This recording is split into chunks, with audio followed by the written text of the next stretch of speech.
ሰላምና ጤና በያላችሁበት ይድረሳችሁ ውድን የተከበራችሁ ቤተሰቦቻችን እንደምን አላችሁልን? ከሁለተኛው የዩቲዩብ ቻናላችን አዲስ ስፖርት ልዩ በዕለተ ሰኞ የአመሻሽ የስፖርት የመረጃ ሰዓታችን በድጋሚ ተገናኘን። ስለምታደምጡን ስለምትከታተሉን እጅጉን ከልብ አድርገን ነው የምናመሰግነው። ዛሬ ከጠዋቱ ጀምሮ የነበሩ የስፖርታዊ ጉዳዮችን በተለይ ከዝውውር ጋር የተያዙ ትልልቅ የሚባሉ ዘገባዎችን ትልልቆቹ የአውሮፓ ሚዲያዎች ያወጧቸውን ዘገባዎች ወደ እናንተ እያደረስን ቆይታን የምናደርግ ነው የሚሆነው። ፉአድ ባህሩ እንደተለመደው ፕሮግራሙን እየመራው ከእናንተ ጋር ቆይታን አደርጋለሁ። እናንተም እስከ ፕሮግራማችን ፍጻሜ ድረስ አብራችሁኝ እንድትቆዩ ነው በአክብሮት የምጋብዘው። ትልልቆቹን ክለቦች የተመለከቱ የዝውውር ጉዳዮቻቸውን ሰፋ አድርገን ወደ እናንተም የምናደርስ ይሆናል። እስከ ፕሮግራማችን ፍጻሜ ድረስ አብራችሁኝ እንድትቆዩ በአክብሮት ጋበዝኩኝ። ከመሸጋገሪያ በኋላ በድጋሚ ተመልሰን ስንመጣ አርሰናል፣ ማንቸስተር ዩናይትድ፣ ቼልሲ፣ ሊቨርፑል፣ ሪያል ማድሪድ፣ ባርሴሎና እና ሌሎችንም የአውሮፓ ታላላቅ ክለቦች የተመለከቱ የዝውውር ጉዳዮችን እናነሳለን። እንዳይረሳ ቪዲዮአችንን ላይክ፣ ቻናላችንን ሰብስክራይብ እያደረጋችሁ ከኛ ጋር ቆይታን አድርጉ።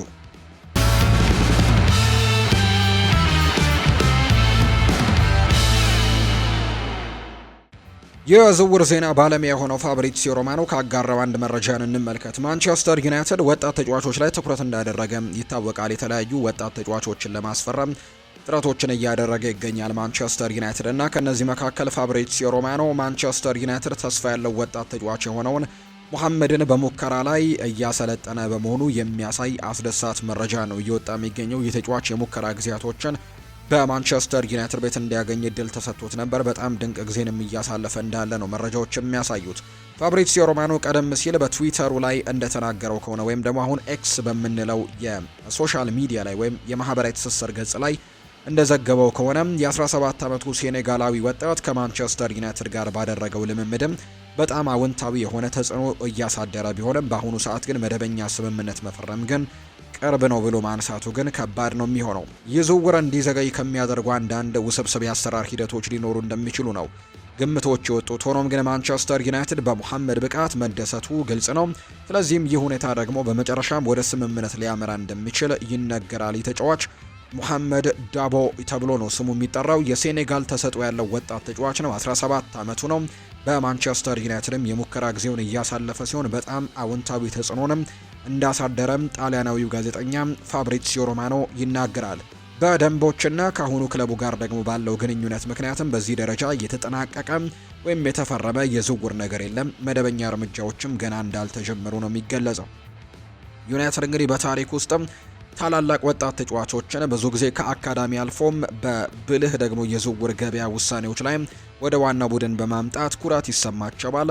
ደቦ ደግሞ ወደ ማንቸስተር ዩናይትድ የሚቀላቀል የቅርብ ጊዜም ጎበዝ ታዳጊ የሆነ እንደሆነ የሚታይ ነው የሚሆነው። ነገር ግን እሱ ምናልባት የክለቡ ሌሎች የቅርብ ጊዜ ፈራሚዎችን አብነት መከተል ይፈልጋል። ዲኤጎ ሊዮን በቅርቡ በዩናይትድ መፈረሙ ይፋ የተደረገ ሲሆን እንደ አማድ ዲያሎ፣ ፓትሪክ ዶርጉ ሌሎችም የቅርብ ጊዜ ፈራሚዎች ትልቅ ስም ያላቸው ተጫዋቾች ሆነው ሳይመጡም ለወደፊት የዋናው ቡድን ቁልፍ አባላት የመሆን አቅም ያላቸው ተጫዋቾች ሆነው ነው የሚታዩት። ዩናይትድ በቅርብ ጊዜም በትልልቅ ስሞች ላይም ገንዘቦችን አውጥቷል። ነገር ግን እንደ ጄደን ሳንቾ፣ አንቶኒ፣ ራስመስ ሆይለንድ ያሉ ተጫዋቾች በአብዛኛው ብዙም ያልተሳኩ የክለቡ ዝውውሮች ናቸው ብሎ ማንሳት ግን በጣም በትክክል የሚቻል ጉዳይ ነው። ሊቨርፑል የባየር ሚኒኩን የክንፍ መስመር ተጫዋች ሚኬል ኦሊሴን ለማስፈረም ከ100 ሚሊዮን ዩሮ በላይ ለመክፈል ዝግጁ እንደሆነ ግልጽ ነው። ይህንን ተጫዋች ለማስፈረም ቆርጠው የተነሱ ይመስላሉ የመርሲሳይዱ ክለብ ሊቨርፑሎች 100 ሚሊዮን ዩሮ ጭምር ለዚህ ተጫዋች ለማውጣት ዝግጁ እንደሆኑ የሚያሳዩ ነገሮች ናቸው የወጡት። የሊቨርፑሉ ክለብ ሚኬል ኦሊሴ ላይ አይኑን እንደጣለ ክሪስቲያን ፎልክ በቅርቡ ባየርን ኢንሳይደር አምዱ ላይ አረጋግጧል። ስለ ፈረንሳዊው ተጫዋች ብዙ ግምቶች እየተሰጡ ሲሆን የቅርብ ጊዜ መረጃ ደግሞ ሊቨርፑል ለአገልግሎቱ እስከ 150 ሚሊዮን ዩሮ የሚደርስ መጠን ለመክፈል ሊገደድ ይችላል የሚል ነው። ይህ ዘገባ የመጣውም ከፌጂያስ ሲሆን ሊቨርፑል አሊሰንን እንደሚፈልግና ዋጋውን ደግሞ 100 ሚሊዮን ዩሮ ወይም ከዚያ ትንሽ ደግሞ በላይ አድርገው እንደሚገምቱት ነው የሚገለጸው። ቢሆንም ሊቨርፑል በዚህ ክረምት በአሌክዛንደር ኢሳክ ላይ ብዙ ገንዘቦችን ያወጣ ሲሆን ቢቢሲ ስፖርትም የዝውውር ዋጋውን ደግሞ የብሪታንያ ሪከርድ መጠን የሆነ 125 ሚሊዮን ፓውንድ እንደሆነም ይገልጻል። ሊቨርፑል ሚኬል ኦሊሴ ላይ በማነጣጠር ሌላ ታላቅ የዝውውር መስኮትም ሊኖረው ይችላል ተብሎ ይታሰባል። የሊቨርፑል ደጋፊዎች በዚህ ክረምት ክለቡ ከተደረገው እጅግ ከፍተኛ ወጪ በኋላም ሌላ ትልቅ ዝውውር መስኮት ሊጠብቃቸው ይችላል። ይህም ደግሞ በመርሲሳይድ ግዙፉ ክለብም ባህሪ ያልነበረም ተግባር ነው። ባለፈው ዓመት አንድ ተጫዋች ብቻ ያስፈረሙት ሊቨርፑሎች በአሁኑ ጊዜ ግን በአሌክዛንደር ኢሳክ፣ ሁጎ ኤኪቲኬ፣ ፍሎሪያን ቨርትስ፣ ጀረሚ ፍሬምፖ፣ ሜሎስ ኬርኬዝ ላይም ከፍተኛ ገንዘቦችን ማውጣቱ የሚታወስ ነው። መሐመድ ሳላህ እድሜው እየገፋ በመምጣቱና በአሁኑ ጊዜም በትልቅ ብቃቱ ላይ እንግዲህ እያሳየ ባለመሆኑ ሊቨርፑል በቅርቡ የረጅም ጊዜ ተተኪ ለማምጣትም ማሰብ ሊኖርበት ይችላል። እናም ሚኬል ኦሊሴ ደግሞ ፍጹም ተስማሚ ሊሆን እንደሚችል ነው የሚገመተው።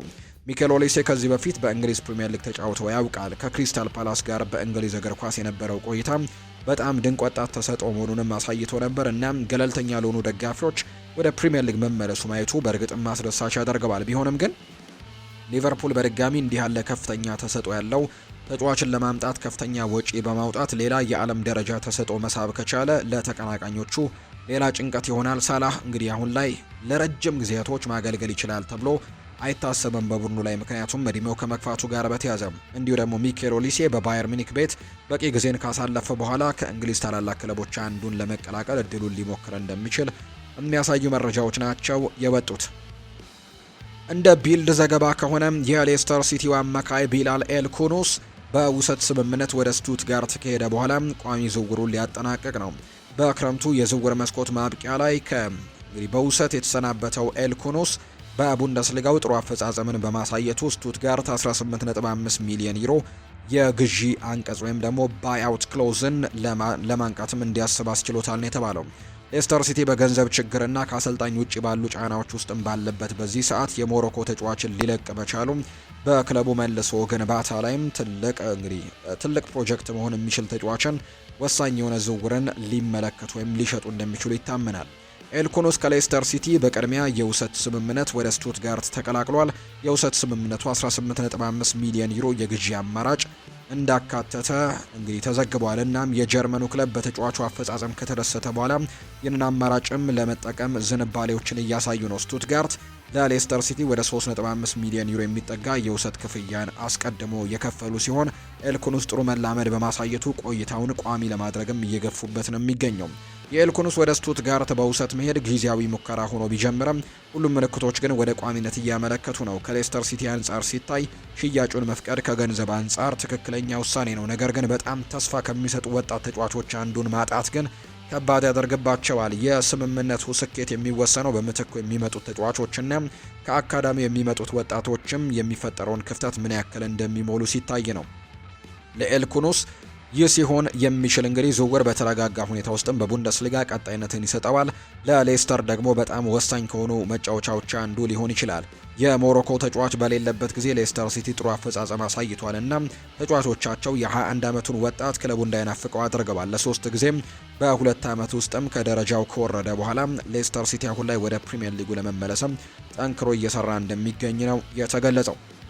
ፕሪሚየር ሊግ ከረጅም ጊዜ በኋላ ከተመለሱ በኋላም ሰንደርላንድ ከናፖሊ የሴሪኤውን በጣም ተፈላጊ አማካዮች አንዱ ከሆነው ፍራንክ ዛምቧንጉሳን ለማስፈረምም ታላቅ እቅድ እንዳላቸው ነው የሚነገረው። አዲስ ወደ ሊጉ ያደጉትና ቡድናቸውን ከፍተኛ ደረጃ ላይ ባሉ ተሰጥኦዎች ለማጠናከር እየጓጉት ብላክ ካትስ ብለን የምንጠራቸው ሰንደርላንዶች የካሜሮን ብሔራዊ ቡድን ተጫዋች የሆነውን ዛምቧንጉሳን ወደ አማካይ ክፍላቸው ልምድና ጥንካሬን የሚያመጣ ትልቅ ፈራሚ አድርገው ነው የሚመለከቱት። ሆኖም ግን የክለቡ ቁርጠኝነትና የዜምቦ አንጉሳ አዲስ ፈተናን ለመቀበል ፍላጎት ቢኖረውም ዝውውሩ ግን ሊከሽፍ የቻለው የናፖሊ ዋና አሰልጣኝ አንቶኒዮ ኮንቴ በግላቸው ጣልቃ በመግባት ስምምነቱን በመከልከላቸው ነው።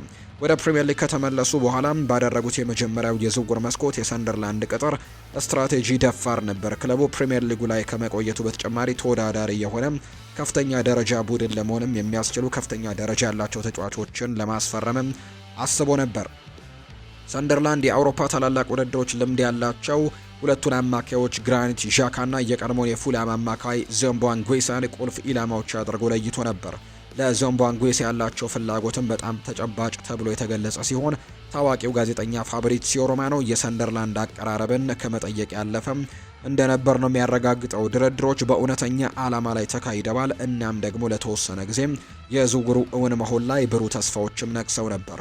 ምንም እንኳን የሰንደርላንድ አቅርቦት ማራኪ ቢሆንና ዞምባንጉዌሳ ፍላጎት ቢያሳየም አንቶኒዮ ኮንቴ ግን ዝውውሩን ለመፍቀድ ፍቃደኛ ለመሆናቸው ወሳኙ ምክንያት ሆኖ እንደቀጠለ ነው መረጃዎች የሚያሳዩት። የአንቶኒዮ ኮንቴ አቋም የሰንደርላንድ ተስፋ ውጤታማ በሆነ መንገድ ላይ እንዳይሆን አድርጎታል። ናፖሊ በእሳቸው መሪነትም በጣም ጥሩ የሚባል ጊዜን እያሳለፈ ነው። አማካዩ ደግሞ በማንኛውም ሁኔታ ለሽያጭ እንደማይቀርብ ነው ግልጽ ያደረጉት።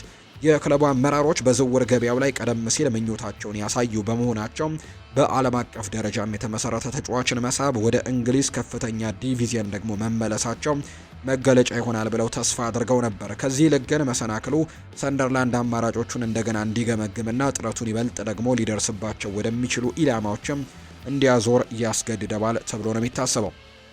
ምንም እንኳን በዚህ ጊዜ ውስጥ ዓለም አቀፍ ደረጃ ያለው ተሰጥኦን ቢያመጡም ዞምባንጉዌሳ ግን ለማስፈረም ያደረጉት ጥረት ክለቡ ትልቅ ህልም ለማሳየትም እንደማይፈራ የሚያሳይ ነው። ይህ አመለካከት ደግሞ በፕሪሚየር ሊግ ውስጥ ያላቸውን የረጅም ጊዜ ጉዞም ሊቀርጽ ይችላል ተብሎ ነው የሚታሰበው። ታዋቂው የስፖርት ተንታኝ የሰንደርላንድ ኮከብ ከኒውካስል ፈራሚ ይልቅም በቡድናቸው ውስጥ እንዲኖር እንደሚመርጡ ነው የተናገሩት እየተባለ እንደሚገኝ ነው ዘገባው የጠቆመው።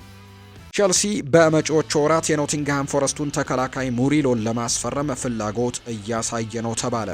የ23 ዓመቱ ብራዚላዊ ተከላካይ ለኖቲንግሃም ፎረስት እጅግ በጣም ጥሩ ብቃት እያሳየ ሲሆን እሱ ለቸልሲ ጥራት ያለው ግዢ እንደሚሆን ምንም ጥርጥር የሌለው ጉዳይ ነው። ሚኪ ብራውን ለፉትቦል ኢንሳይደር እንደተናገረው ሙሪሎ ለኖቲንግሃም ፎረስት በጣም ጥሩ ስራዎችን ሰርቷል። ቸልሲ የመሃል ተከላካይ ያስፈልጋቸዋል። ለዋንጫ ለመፎካከር ከኋላ በቂ ጥሩ እንዳልነበሩ ነው የሚታወቀው። ይህን ደግሞ ጠንቅቀው ያውቃሉ። እናም ደግሞ በዚህ የውድድር ዘመን ቀድመው በብዙ ጉዳቶችም ስለተሰቃዩ በጥሩ ሊመለከቱት የሚፈልጉት ጉዳይ ነው። ሙሪሎ በእርግጥም በፍላጎታቸው ውስጥ ይሆናል፣ ምክንያቱም ለኖቲንግሃም ፎረስት ድንቅ ሆኗልና። እሱን እንግዲህ የሚፈልግ ብቸኛው ክለብም ቸልሲ አይደለም። በተከላካይ ክፍል ውስጥም ተጨማሪ ጥራትና አማራጮችን ይፈልጋሉ። ከኋላ ደግሞ በኩል በብዙ ጉዳቶችም ተሰቃይተዋልና የመከላከል አቅማቸውን ማስጠበቅም አለባቸው። ደቡብ አሜሪካዊው ተከላካይ በሀገሪቱ ውስጥ ካሉ ትልልቅ ክለቦችም አንዱን የመቀላቀል ሀሳብም ይስበዋል። ወደ ቸልሲ መሄድ በሙያ ውስጥም ተስማሚ ቀጣይ እርምጃ ሊሆንለት ይችላል። ይህም ደግሞ ለዋና ዋንጫዎች እንዲፋለምና በመደበኛነት በአውሮፓ እግር ኳስ ውስጥም እንዲወዳደርም ያስችለዋል። ሙሪሎ ገና ወጣት ስለሆነ የበለጠ የመሻሻል እድል አለው። እናም በትክክለኛው መሪነት ደግሞ ለቸልሲ ቁልፍ ተጫዋች ሆኖም ሊያድግ ይችላል። ቸልሲ ዝውውሩን ማጠናቀቅ ይችል እንደሆነ ማየቱ አስደሳች ያደርገዋል። ብራዚላዊን የሚፈልግ ብቸኛው ክለብ ደግሞ አይደለም። በበርካታ ቡድኖች ፍላጎት ላይ ይገኛል። አርሰናልና ባርሴሎናም ከሙሪሎ ጋር ስማቸው ተያይዟል።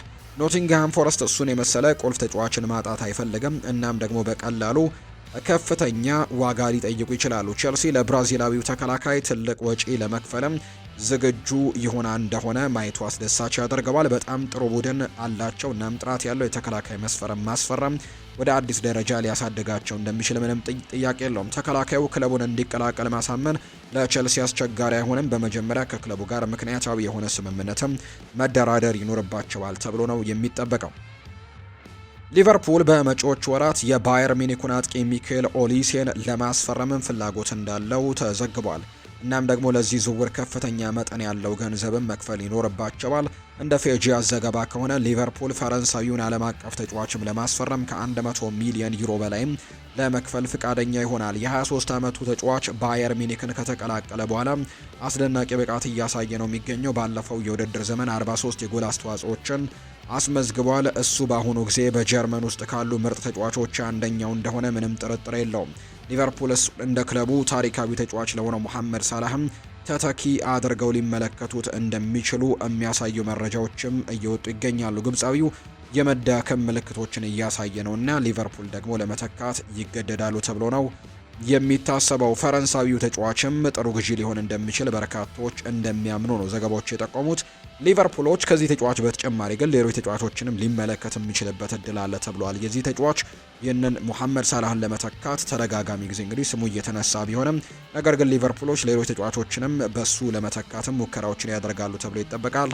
ሌሎቹ ተጫዋቾችን ለመመልከትም ዝግጁ እንደሚሆኑ ነው ዘገባዎቹ እየጠቆሙ የሚገኙት። ኤሊዮት አንደርሰን ለኖቲንግሃም ፎረስት አስደናቂ ብቃት እያሳየ ሲሆን አፈጻጸሙም የማንቸስተር ዩናይትድ እና የኒውካስል ዩናይትድን ቀልብ ስቧል። እንደ ፉትቦል ኢንሳይደር ዘገባ ከሆነም የዝውውር መስኮቱ በጥር ወር ሲከፈት አማካዩ ወደ 70 ሚሊዮን ፓውንድ አካባቢ ሊያስወጣ ይችላል። ከሁለቱ ክለቦች አንዱ ለዚህ እንግሊዛዊ ዓለም አቀፍ ተጫዋችም ያን ያክል ገንዘብ ለመክፈል ፍቃደኛ ይሆን እንደሆነ ማየቱ አስደሳች ነው። ኤሊዮት አንደርሰን በፕሪሚየር ሊጉ ጥራት ያለው ተጫዋች ሲሆን ለትልቅ ክለብ መጫወት እንደሚችል ምንም ጥርጥር የለውም። ወደ ማንቸስተር ዩናይትድ ወይም ኒውካስል ዩናይትድ መሄድ ለሱ በጣም አስደሳች ሊሆን ይችላል። ኒውካስልን ከተቀላቀለ በአውሮፓ ውድድሮችም መወዳደር ይችላል። ኒውካስል ዩናይትድ በአማካይ ክፍል ውስጥም ተጨማሪ ጥራት ያስፈልጋቸዋል። እናም ኤሊዮት አንደርሰን ወደ ክለቡ መመለስም ጥበብ ያለበት ውሳኔ ይሆናል። ለቆ እንዲሄድ በመፍቀዳቸው በእርግጠኝነት ይጸጸታሉ። እሱን እንዲመለስ ማሳመን ይችሉ እንደሆነ ደግሞ ማየቱ አስደሳች ያደርገዋል። በሌላ በኩል ማንቸስተር ዩናይትድ በአማካይ ክፍል ውስጥም ቁጥጥርና የተከላካዮችን ሽፋንንም አጥቷል። የ23 ዓመቱን ተጫዋች ለማስፈረምም ጥበብ ያለበት ውሳኔ ይሆናል። ገና ወጣት ስለሆነ የበለጠ የመሻሻል እድል አለው። እናም ደግሞ ለክለቡ የወደፊት ኮከብ ሆኖም ደግሞ ሊያድግ ይችላል ነው የተባለው። እሱ እንግዲህ ለሱ ትልቅ ዋጋ ለመክፈል የሚያስችል ሀብት አላቸው እነሱም። እናም 70 ሚሊዮን ፓውንድ ለማውጣት ዝግጁ መሆን አለመሆናቸው ወደፊት የሚታይ ነው። ማንቸስተር ዩናይትድ እስካሁን ባለው የውድድር ዘመን ከ7 የሊግ ጨዋታዎች 3ቱን ብቻ በማሸነፍም አሳዛኝ ጊዜን እያሳለፈ ነው። ወደ ቀድሞ ብቃታቸውም ለመመለስ ጥራት ያላቸው ተጫዋቾች ያስፈልጋቸዋል። ኤሊዮት አንደርሰንን ማስፈረም በትክክለኛ አቅጣጫ የተወሰደ እርምጃ ሊሆን እንደሚችል ነው በርካቶች የሚያምኑት። ጨዋታዎችን በተሻለ ሁኔታ እንዲቆጣጠሩና አማካይ ክፍሉንም እንዲሻሻልም ሊረዳው እንደሚችል በርካቶች ያምናሉ። ሊቨርፑሎች በ2026 የ25 ዓመቱን ኢላማ ለማስፈረም ትልቅ እንቅስቃሴን ያደርጋሉ። የክሪስታል ፓላሱ ተከላካይ የሆነው ማርክ ጉዌም የዝውውር መስኮቱ በጥር ወር ሲከፈት ክለቡን ለቆ ሊሄድ እንደሚችል እየተዘገበ ነው። በ2026 የክረምት የተጫዋቾች የዝውውር መስኮት ወቅትም የነፃ ዝውውር ተጫዋችም ይሆናል። እናም ደግሞ ዘ ኤግልስ የሚባሉት ክሪስታል ፓላሶች በጥር ወር በተመጣጣኝ ዋጋ ለመሸጥም ግፊት ውስጥ ሊገቡ ይችላሉ። እንደሱ ያለ ጥራት ያለው ተጫዋችም በነፃ ማስፈረም እንግዲህ በጣም ለሊቨርፑል ትልቅ ነው የሚሆነው። ለነሱ ደግሞ በጣም ከባድ ሊሆን እንደሚችል ይገነዘባልና ገንዘቡን እንግዲህ በጥር ለማግኘት የተወሰነም ቢሆን ሙከራዎችን ያደርጋሉ። ተከላካዩ በክረምት የተጫዋቾች የዝውውር መስኮት ወቅትም ሊቨርፑልን ለመቀላቀል በጣም ተቃርቦ ነበር። ነገር ግን ሊቨርፑሎች በጥር ወር እሱን ለማስፈረም ተወዳጆች አልነበሩም። እንደ ፋብሪሲዮ ሮማኖ ገለጻ እንግሊዛዊው ዓለም አቀፍ ተጫዋችን ለማስፈረም ከፍተኛ ፉክክር ይኖራል። እናም በርካታ ክለቦችም እሱን ይፈልጉታል። ፋብሪሲዮ ሮማኖ በሂርዊጎ ፖድካስት ላይ ሲናገርም ለማርክ ጉሂ ትልቅ እንቅስቃሴ ይኖራል፣ ትልቅም እንቅስቃሴ እንደሚኖር በእርግጠኝነትም መናገር ይቻላል ሲል ጭምር ነው የተናገረው። ሊቨርፑል በ2026 እዚያ ይሆናል እርግጠኛ ነኝ። ነገር ግን ሌሎች እንግሊዝ ክለቦችም በተጫዋቹ ላይ ፍላጎት አላቸው። እሱ ሁልጊዜም በበርካታ ክለቦች ዝርዝር ውስጥም የነበረ ሲሆን ለምሳሌ ኒውካስል ዩናይትድን ጨምሮ ሌሎችም ክለቦች ይፈልጉታል። እናም እሱ ብቸኛም አይደለም። ነገር ግን ከሰማዋቸው መረጃዎች ትልልቅ የጣሊያን ክለቦችም ጭምር ከፍተኛ የስፔን ክለቦችም ስለ ማርክ ጉሂ ሁኔታ ለመረዳት መደወል ጀምረዋል። ከዚያም ከባየር ሚኒክም ጥሪዎች ነበሩ። ሊቨርፑል የሱን ፊርማ ለማግኘት የሚያደርገው ሩጫን ማሸነፍ ይችል እንደሆነ ማየቱ አስደሳች ያደርገዋል። ክለቡ ጥራት ያለው ተከላካይ በጣም ያስፈልገዋል። ጂኦቫኒ ሊዮን በጉልበት ጅማት ጉዳት ወይም ኤሲኤል ጉዳት ምክንያት ለቀሪው የውድድር ዘመን ደግሞ መጫወት እንደማይችል ይታወቃል። መተካት ይኖርባቸዋል። እናም የክሪስታል ፓላስ ኮከብ ደግሞ እጅግ በጣም ጥሩ ግዢ ነው። እሱ በፕሪሚየር ሊጉ በጥሩ ሁኔታ የሰፈረ ሲሆን ፈጣን ለውጥን ማምጣትም ይችላል። ሊቨርፑል በዚህ የውድድር ዘመን ዋና ዋንጫዎችን ለማሸነፍ ከፈለገም በመከላከል አቅሙ መሻሻልም ይኖርበታል። ማርክ ጉሂ ደግሞ ዋና ዋንጫዎችን ማሸነፍ የሚችል ትልቅ ክለብ ውስጥም መጫወት ያስፈልገዋል ተብሎ ነው የሚጠበቀው። አንቷን ሴሜኒዮ በመጪዎቹ ወራት ቦርንመዝን ለቆ ሊሄድ እንደሚችል እየተገለጸ ነው። የ25 ዓመቱ ተጫዋች የውድድር ዘመኑን በጥሩ ሁኔታ የጀመረ ሲሆን የትልልቅ ክለቦችንም ቀልብ እየሳበ ነው። እንደ ቶክ ስፖርት እንደ ቲም ቶክ ዘገባም ከሆነም ቶተንሃም ደግሞ የእሱን ፊርማ ለማግኘት ከፍተኛ ፍላጎት ያሳየ ቢሆንም ከማንቸስተር ዩናይትድ፣ ከማንቸስተር ሲቲ እና ከአስተን ቪላ ከባድ ፉክክር ይገጥመዋል። ተጫዋቹ 100 ሚሊዮን ፓውንድ አካባቢ ዋጋ እንዳለው ተዘግቧል። እናም ቶተንሃም ደግሞ ዝውውሩን ማጠናቀቅ ይችል እንደሆነ ማየቱ አስደሳች ያደርገዋል ተብሎ ነው ዘገባዎቹም የሚጠብቁት። በአጥቂ ክፍል ውስጥም ተጨማሪ ጥራትና አማራጮች ያስፈልጋቸዋል።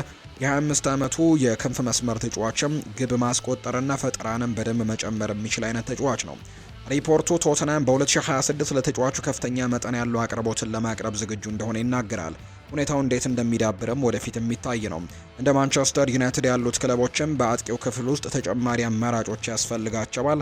አፍሪካዊው ተጫዋች በአሁኑ ጊዜ በሙያው ከፍተኛ ደረጃ ላይ የሚገኝ ሲሆን ምርጥ እግር ኳስም ለመጫወት ይፈልጋል። በሀገሪቱ ውስጥ ካሉ ምርጥ ክለቦችም አንዱን መቀላቀል ለሱ ተስማሚ ቀጣይ እርምጃ ሊሆን ይችላል። በከፍተኛ ደረጃ ራሱን ለማረጋገጥና ለዋና ዋንጫዎችም ለመታገል ይፈልጋል። ይህ በእንዲህ እንዳለ አጥቂው እስካሁን በ7 የሊግ ጨዋታዎች 6 ግቦችን አስቆጥሯል። እናም ይህንን ደግሞ ተኩስ ብቃቱን በአዲሱ ክለቡም ለመቀጠል ደግሞ ፍላጎት ይኖረዋል ተብሎ ነው የሚታሰበው። የ25 ዓመቱ አጥቂ በመጨረሻ የት እንደሚፈርም ወደፊት የሚታይ ነው የሚሆነው። በከፍተኛ ደረጃ መወዳደርና ለዋና ዋንጫዎችን መታገል ይፈልጋል። ቶትንሃም በቅርቡ የዩኤፋ ዩሮፓ ሊግን ማሸነፍ ችሏል። እናም ለዋንጫዎች ለመታገል የሚያስችል መድረክም ሊሰጠው ይችላል። በመጪዎቹ ጊዜያትም ለአፍሪካዊው ተጫዋች ማራኪ መዳረሻ ሊሆን እንደሚችል ጭምር ነው መረጃዎች በስፋት እየወጡ የሚገኙት። ኒውካስል ዩናይትድ በመጪዎቹ ወራት አሌክዛንደር ሶርሎትን ከአትሌቲኮ ማድሪድ ለማስፈረም ፍላጎት አለው። የ29 ዓመቱ ተጫዋች መደበኛ የመጫወቻ ጊዜን ፍለጋ ከላሊጋው ክለብ ሊርቅ እንደሚችል ተዘግቧል። ወደ ፕሪሚየር ሊግ መመለስም ለኖርዌያዊው ዓለም አቀፍ ተጫዋችም ማስደሳች ሊሆን ይችላል። ኒውካስል በአጥቂ ክፍል ውስጥም ተጨማሪ ጥራትና አማራጮች ያስፈልጉታል። እናም ሌላ አጥቂ መኖሩ ደግሞ ተመራጭ ያደርገዋል። እንደ ፌጂያስ ዘገባ ከሆነም ተጫዋቹ ወደ ፕሪሚየር ሊግ ለመመለስ 50 ሚሊዮን ዩሮ የሚጠጋ አቅርቦት ለማቅረብም እየተዘጋጁ ነው። አትሌቲኮ ማድሪድ በአጥቂ ክፍልም በቂ ተጫዋቾች ስላሉት ለኖርዌያዊው መደበኛ እድሎችን መስጠትም አይችሉም። ክለቡን ለቆ መሄድ ለሱ ምክንያታዊ ይሆናል። ኒውካስል አስደሳች ፕሮጀክት ያለው ሲሆን በመደበኛነት ዋንጫዎችን የማሸነፍ አቅም ያለው ቡድን ለመገንባትም ፍላጎታቸው ነው። የ29 ዓመቱ አጥቂን መጠቀም ይችላሉ። የሱ ልምድና ጥራት ደግሞ እጅግ በጣም ጠቃሚ ሊሆን እንደሚችል ነው በርካቶች የሚያምኑት። ኒውካስል ወደ ቻምፒየንስ ሊግ ማለፉን ያረጋገጠ ሲሆን በርካታ ውድድሮች ላይም ጥሩ ለመስራትና ሰፊ ጥልቀት ያለው ቡድንም ያስፈልጋቸዋል። ሌላ አጥቂ ወደ ቡድኑ ለመጨመር ደግሞ ጥበብ ያለበት ውሳኔ ሊሆን ይችላል። አሌክዛንደር ሶርሎት ከክሪስታል ፓላስ ጋርም በነበረው ቆይታ ሊጉን ጠንቅቆ ያውቀዋል። እናም ፈጣን ለውጥ ማምጣት ይችላል። የ29 ዓመቱ አጥቂ በማክፓይሶቹ በኩል አሻራውን ለማኖርም ይፈልጋል። በመደበኛነት መጫወትም ይፈልጋል። እናም ወደ ኒውካስል መሄድ ለሱ አስደሳች ሊሆን ይችላል። ሁኔታው እንዴት እንደሚዳበርም ወደፊት የሚታይ ጉዳይ ነው። አጥቂውን ስራውን ወደ ትክክለኛው መንገድ ለመመለስም ይጓጓል። የስፔኑ ክለብ መልቀቅ ለሱ ተመራጭም ይሆናል። እናም ትልቅ የፕሪሚየር ሊግ ቡድንም የመቀላቀል እድሉ በጣም አስደሳች እንደሚሆን ነው መረጃዎች እያሳዩ የሚገኙት። ፌጂያስ እንደዘገበው ከሆነ በኢብራሂማ ኮናቴ የአንፊልድ የረጅም ጊዜ የወደፊት እጣ ፈንታ ላይ ጥርጣሬዎች እየገዘፉ በመምጣታቸው ሊቨርፑል ለኡስማን ዲያማንዴ የጥር የዝውውር መስኮት ጥያቄ ለማቅረብም እየተዘጋጀ እንደሆነ ተዘግቧል። ይህ የስፖርቲንግ ሊዝበን የመሃል ተከላካይ እንደ አውሮፓውያኑ አቆጣጠር በጥር 2023 ከኤፍሲ ሚድላንድ ወደ ሊዝበን ከመጣበት ጊዜ ጀምሮ በአውሮፓ ውስጥ በጣም ተፈላጊ ከሆኑ ወጣት ተከላካዮች አንደኛው ሆኖ ራሱን አሳይቷል። ይህንንም ተከትሎ በታላላቅ የስካውቲንግ ክለቦችም ውስጥ እንግዲህ ትኩረትን ስቧል። በ21 ዓመቱም ዲያማንዴ ለክለቡም ሆነ ለሀገሩ ከፍተኛ ደረጃ ያለውን ልምድም እየሰጠ ነው። ዲያማንዴ በሊቨርፑል የፍላጎት ዝርዝር ውስጥም ከፍ ያለ ደረጃ ላይ ነው የሚገኘው። ሊቨርፑሎች በመጪው የጥር ተጫዋቾች የዝውውር መስኮት ወቅትም ደግሞ የመከላከል መስመሩን ማደስ እንደሚችል የሚጠቁሙ ደግሞ ዘገባዎች በመኖራቸው አይቮሪ ኮስታዊው ተጫዋች ዋና ኢላማ ሆኗል። የሊቨርፑል ፍላጎት በኢብራሂማ ኮናቴ የውል ሁኔታ ላይ የተቃኘ ነው። ፈረንሳዊው የመሃል ተከላካይ በአንፊልድ አዲስ ውል ያልፈረመ ሲሆን በክለቡ ያለው የረጅም ጊዜ ወደፊት እጣ ፈንታ አጠያያቂ ነው። ሪያል ማድሪድ በአቅራቢያው ያንዣበበ ስለሆነ ሊቨርፑሎች ከትሬንት አሌክዛንደር አርኖልድ ጋር የገጠመውን ተመሳሳይ ሁኔታ ሊገጥመው ይችላል። ለእንደዚህ አይነቱ ሁኔታ ደግሞ ዝግጁ ለመሆን ሊቨርፑሎች ሊፈጠር የሚችለውን ችግር ለመቋቋምም ከትዕይንቱ ጀርባ እየሰሩ ሲሆን ዲያማንዴ ደግሞ ትኩረታቸውን የሳበ ተጫዋች ነው። ክለቡ በተለይም በአውሮፓ ውድድሮችና በተጨናነቀ የጨዋታ መርሃ ግብርም ምክንያት በውድድር ዘመኑ ወሳኝ በሆነ ወቅት ላይ በመሃል ተከላካይ ላይ ክፍተት እንዲፈጠርም ደግሞ አደጋ ላይ መጣል አይችልም። የሊዝበኑ ክለብም ጠንካራ የድርድር አድራጊዎች ሲሆኑ በተለምዶ የተጫዋቹን አቅምና የውሉን ደግሞ ነገር የሚያንጸባርቅ ዋጋን ይጠይቃሉ። ከተጫዋቹ እይታ አንጻር አንፊልድ ለተከላካዮች የተረጋገጠ የእድገት መድረክና ለጥንካሬዎቹም የሚስማማ የአጨዋወት ዘይቤንም ያቀርባል። እንግዲህ ቀዮቹ በውድድር ዘመኑ አጋማሽ ላይ ለመግባትም ከወሰኑ ለዋንጫው ግፊት የሚሆን ትልቅም ደግሞ ጥልቅም ስብስብ ማስጠበቅ ብቻ ሳይሆን ለአመታትም መከላከያውን መምራት የሚችል የመሃል ተከላካይንም ያስፈርማሉ ተብሎ እንደሚጠበቅ ነው ዘገባዎች ያሳዩት። ማንቸስተር ዩናይትድ በክረምቱ የዝውውር መስኮት ወቅት ለቪክተር ዮኬሬሽ በተደረገው ፉክክር አሸናፊ ለመሆን ተቃርቦ ነበር ይለናል አንዳንድ ዘገባዎች። የቪክተር ዮኬሬሽ ወኪል የሆኑት ሀሰን ቼትካያ ረዳታቸው ጆናታን ቻልኪያ ስፖርቲንግ ሊዝበን የአጥቂውን ወደ ማንቸስተር ዩናይትድ ዝውውር የተጫዋቹ ተወካዮችም ከጀርባ ሆነው ለመደራደር እንደሞከሩ ገልጿል። እንግዲህ ከፉትቦል ጋር በነበራቸው ቆይታ ይህ ወደ አርሰናል የተደረገው ዝውውር በጣም ጥሩ የግብይት ስራን ሰጥቶናል። ከስፖርቲንግ ችግሮች አንደኛው ከተወካዮቹ ጀርባ ሆነው ከማንቸስተር ዩናይትድ ዝውውር ጋር ለመደራደር መሞከራቸው ነው።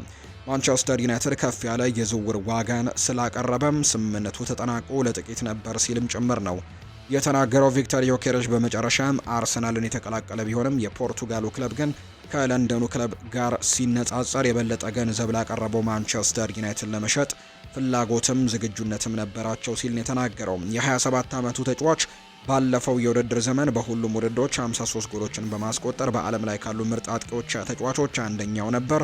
ትልልቅ ክለቦችም እሱን ለመግዛት መፈለጋቸው አያስገርምም። ማንቸስተር ዩናይትድ ጥራት ያለውን አጥቂ ማምጣት ያስፈልገዋል። እናም ለስዊድን ዓለም አቀፍ ተጫዋችም ላይም ከፍተኛ ፍላጎት ነበራቸው። ይሁን እንጂ ስምምነቱን ማጠናቀቅ ግን ሳይችሉ ቀርተዋል። ማንቸስተር ዩናይትድ በምትኩ ቤንጃሚን ሼስኮን አስፈርመዋል። ሆኖም ግን መጀመሪያ ላይ በስዊድናዊው አጥቂ ላይ በጣም ፍላጎት ነበራቸው። የስሎቬኒያው ዓለም አቀፍ አጥቂ በእንግሊዝ እግር ኳስ ጥራቱን አረጋግጦ ለክለቡም የማይተካ ሀብት ሆኖ እንደሚሰሩት በእርግጠኝነት ተስፋ ያደርጋሉ። በሌላ በኩል ቪክተር ዮኬሬሽ ለአርሰናል ጥሩና መጥፎ በሆነ ጅምርን ያደረገ ሲሆን በሀገሪቱ ውስጥ ምርጥ አጥቂ ሆኖ ራሱን ለማሳየትም ይፈልጋል። አርሰናል በቅርብ ዓመታት የሊጉን ዋንጫ ማሸነፍ ሳይችል ቀርቷል። እናም ታማኝ የመጨረሻ ተጫዋቾች ደግሞ መጨመሩ በዚህ ጊዜ ወደ ድል ሊመራቸው እንደሚችል ተስፋን ያደርጋሉ። ስዊድናዊው ዓለም አቀፍ ተጫዋችም ባለፈው የውድድር ዘመን በፖርቱጋል ሊግ ጥራቱን አሳይቶ ነበር። እናም አሁን በፕሪሚየር ሊግ ቁልፍ ተጫዋች ሆኖ ራሱን ለማሳየትም ይፈልጋል። በእንግሊዝ ጥሩ ለመስራት የሚያስችል የአካል ብቃትና ቴክኒካላዊ ችሎታ አለው። እናም ምርጥ ብቃቱን በፍጥነት ለማግኘትም ይጥራል ተብሎ እንደሚታሰብ ነው መረጃዎች እየወጡ የሚገኙት። ውድና የተከበራችሁ ቤተሰቦቻችን ለዛሬ ያዝንላችሁ በተለይ ለምሽቱ ያዝንላችሁ የአዲስ ስፖርት ልዩ ዘገባዎቻችን እነዚህን ይመስላሉ። ስላደመጣችሁን ስለተከታተላችሁን ከልብ አድርገን ነው የምናመሰግነው።